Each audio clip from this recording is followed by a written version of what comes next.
joins us live from Nairobi. He is the CEO of Rich Management, an investment advisory firm. Welcome to TRT World. Your reaction to Silicon Valley Bank's collapse, and how are investors around the world seeing this? Surely memories of 2008 are coming back.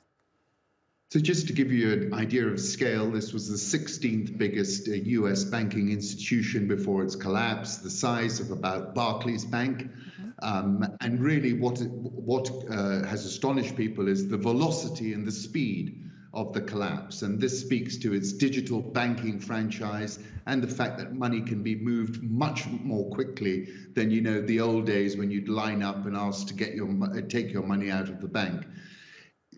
Analysts are playing it down for now and saying that it can be sort of segregated, but the problem that has happened here is actually something that's a symptom of a disease of the extraordinary financial repression we had for more than a decade after the 2008 crisis. Essentially, in the search for yield, this bank was investing what were essentially callable deposits into long-term US financial government bonds and mortgage-backed securities.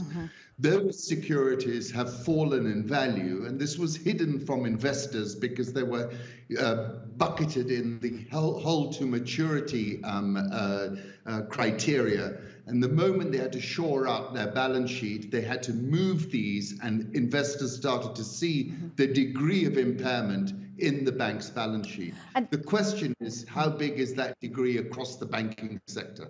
Indeed. And just very quickly, as you're speaking, I'm just thinking, how does this happen in 2023 in the US banking system? Surely the US banking system would be able to absorb these shocks and measures put in place to be monitoring everything. So I think firstly, we're speaking about the speed of the year 2023 in the sense that we live in a digital world and things can move very, very fast. A bank run can happen in the space of a day. This is what we've seen happen here.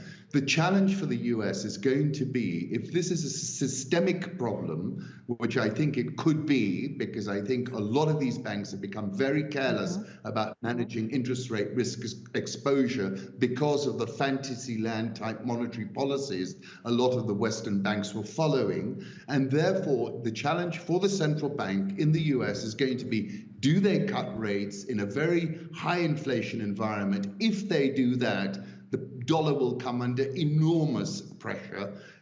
Or do they go along the lines of Andrew Mellon, basically liquidate banks, allow the liquidation process to play out? And that, of course, has further challenges because then you will get significant contagion across the banking sector. And what happens next? Just to pick up on what you said, you think this could be systemic. What next?